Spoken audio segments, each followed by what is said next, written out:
Okay, so dito naman po tayo sa ipapakita ko sa inyo na very rare na po lumabas auction itong ganitong unit, ganitong makina. Ang makina po nito ay 4BD1. Okay, so ikutan po natin.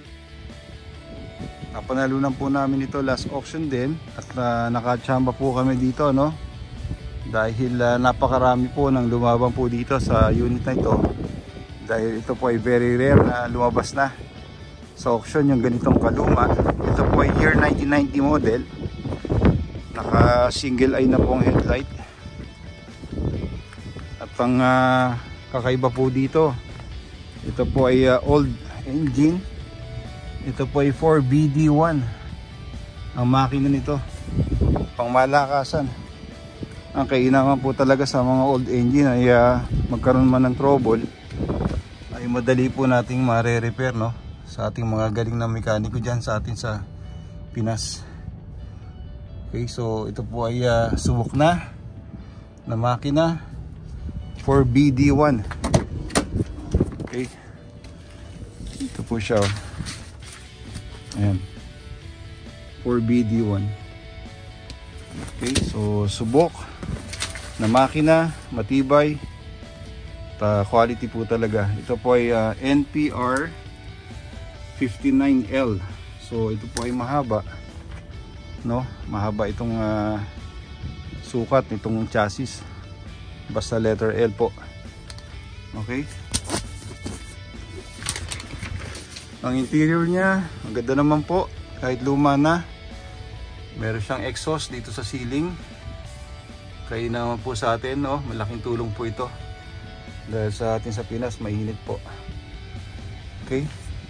Ito po ay 5 studs. Of course, molye. Para mas matibay po. Ang size ng gulong niya po ay R16 lahat. R16. Yan. Okay. So ito po ay may outrigger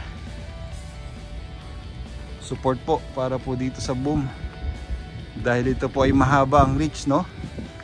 Ito po ay 6 sections. Napakaganda po nito.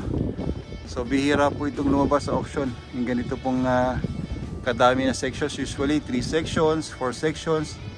Ito po ay 6 sections na 2.5 tonner po ang capacity ng pwede niyang i-lift, no?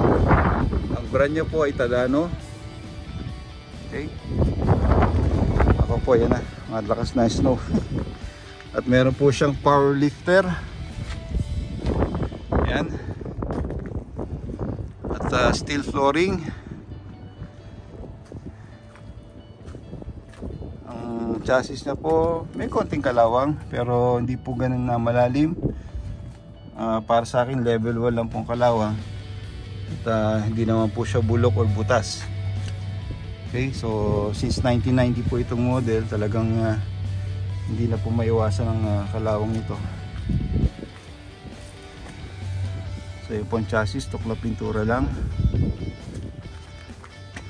Okay. So yan po unit.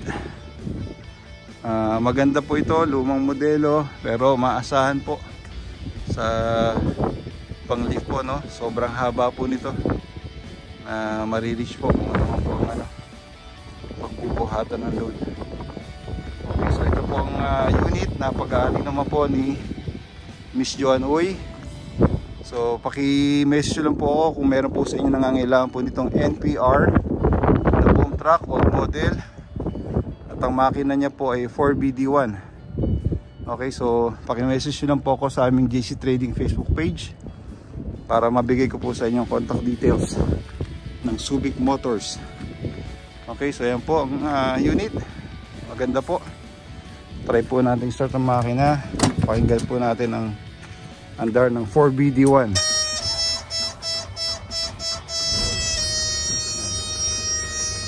Bakit po sumisipol? Yun, pero nawala. Okay. Madalas misa pag nag-start ako ng makina, may ganun sipol po. Ano ko yung cost na, no? Paki-comment down below na lang po sa magagaling po natin mekaniko. Okay? So So yung andar po, pino-pino andar.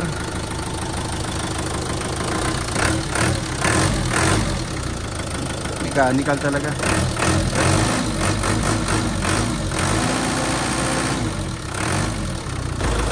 So ito po ang itsura ng 4BD1 engine. At take note po, naka-turbo pa.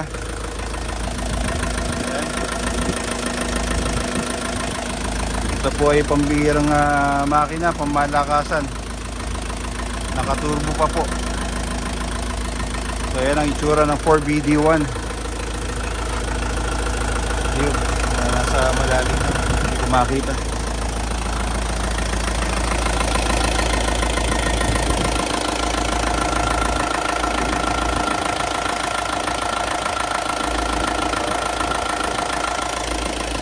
BD1, tingnan sa kabilang side.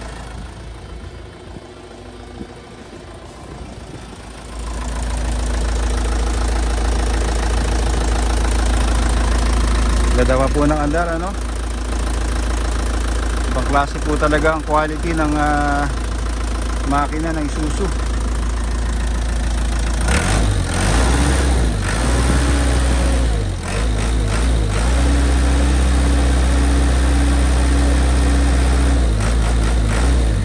Galing, probado. Pino pa andar, imagine ha.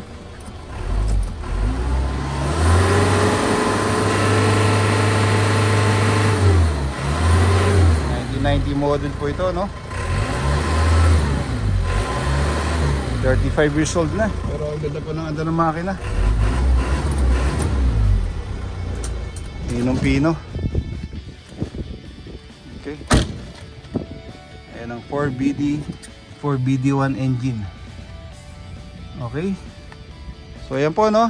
Maraming salamat po sa inyo. Sa bago, paki-like, subscribe at pakita rin po ang notification bell para sa susunod kong mga video ay ma-notify po kayo. Jomar Castro, JC Trading dito sa Kobe, Japan. God bless you all.